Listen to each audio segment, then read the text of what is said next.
आप देख रहे हैं खिलाड़ी नंबर 1। मार्केट के एक्शन पर नजरें रखिए। 215.2 पर निफ्टी बैंक और करीब करीब 90 अंकों की बढ़त देखने को मिल रही है निफ्टी में। यह आपके लिए ताज़ा हाल मार्केट का, ज़्यादा कुछ बदला नहीं है वैसे मार्केट में।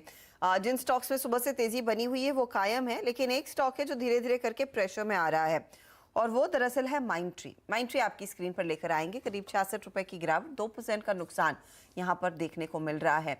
नतीजों के बाद माइक्रोसॉफ्ट की सब्सिडरी अजोर की कमेंट्री आई है और अजोर के साथ मिलकर माइंडट्री काफ़ी ज़्यादा प्रोजेक्ट्स पर काम भी करती है, तो उसी का एक ओवरहैंग है।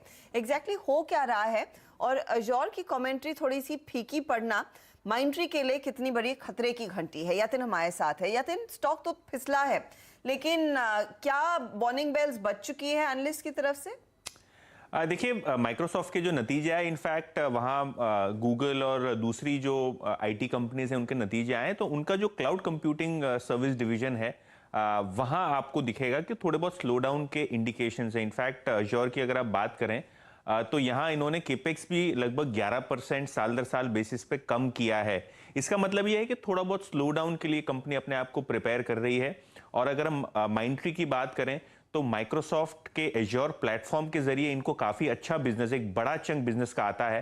एनालिस्ट की जो एस्टिमेट रेंज है वो 20 से 40% के आसपास है, क्योंकि अलग अलग माइक्रोसॉफ्ट के प्लेटफॉर्म्स और क्लाउड कंप्यूटिंग सर्विस पे माइंडट्री अपने क्लाइंट्स को ऑनबोर्डिंग कराता है। तो कहीं ना कहीं जो एनालिस्ट नोट्स आ रही हैं आज, और ये जो माइक्रोसॉफ्ट और गूगल जैसी कंपनियों में आपको 7-8% के कट दिख रहे हैं, तो क्लियरली यूएस मार्केट्स में ये इंडिकेशन है कि क्लाउड कंप्यूटिंग सर्विस जो अब तक इंसुलेटेड था और अच्छी ग्रोथ दिखा रहा था, शायद आगे चलते आपको स्लो ग्रोथ का जो है खामियाजा भुगतना पड़े, क्योंकि यूएस मार्केट्स थोड़े बहुत रिसेशन के जो कगार पे है, उसको लेके काफी चिंता आपको बनती हुई नजर आ रही है। और इसका एक रब ऑफ इफेक्ट, बड़ा रब ऑफ इफेक्ट आपने माइंडट्री के शेयर में आज देखा है, क्योंकि स्टॉक लगभग 2% नीचे है। यही कंसर्न्स पे कि अगर अज्योर ग्लोबली और जो सिग्नलिंग हो रही है यूएस मार्केट में, उसके शायद आपको यहाँ परिणाम आते हुए दिखाई देंगे, और इसीलिए थोड़े बहुत स्लो डाउन के आसार के हिसाब से पूरा IT pack, specially Mindtree,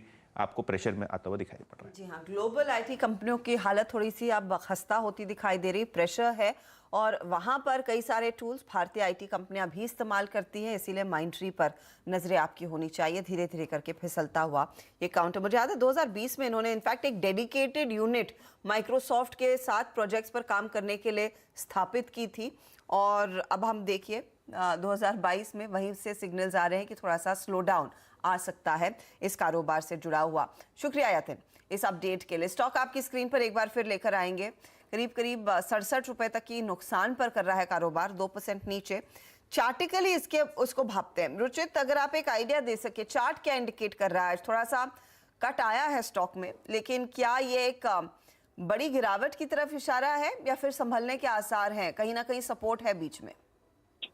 I think बड़ी गिरावट नहीं, बट नियर टर्म में आपको ये स्टॉक में थोड़ा अंडर परफॉर्मेंस शायद देखने मिल सकता है, क्योंकि स्टॉक में जो हम पिछली तेजी भी देखे उसमें इतने बड़े वॉल्यूम्स नहीं हुए थे रिसेंट अपमूव में जब दूसरे आईटी स्टॉक चले हैं। सो आई थिंक यहाँ पे रिलेटिव अंडर परफॉर्मेंस दिखेगा, और शॉर्ट टर्म में आपको 3350 3360 में भी यहाँ से और 40-50 रुपए का डाउन मूव करेक्शन दिख सकता है। But I think with in the IT space देखेंगे तो अगर लार्ज कैप आईटी में देखना है तो इन्फोसिस आई थिंक बेटर लग रहा है कंपेयर टू माइंडट्री, और मिड कैप आईटी में जाना है तो केपीआईटी टेक्नोलॉजीज, जिसने मंदी में भी एक अच्छी आउट परफॉर्मेंस दिखाई थी, आई थिंक ये दोनों stocks with in the IT space ज्यादा प्रिफर्ड रहना चाहिए ट्रेडर्स के लिए। ठीक है, तो ये फिलहाल केपीआईटी एक बेटर ट्रेड, माइंडट्री में थोड़ी सी मुनाफा वसूली देखने को मिल रही है। प्रशांत, समय था आपके पास, कुछ मिला या फिर सेकंड हाफ में कुछ और टाइम लेकर आप जोड़ेंगे? हर्षदा, जस्ट मुझे मिल गया है। मैं एक पीएसयू बैंक के साथ जाना चाहूंगा, जो मुझे लग रहा है कि ये सेक्टर मुझे लग रहा है कि आउट परफॉर्म करेगा अगले 1 से 1.5 महीने के लिए। इसमें शायद ये लीडर हो जो होगा स्टेट बैंक, एसबीआई। तो ये करीबन अभी 582-50 के आसपास चल रहा है। मैं यहाँ पे इसको बाय करना चाहूंगा।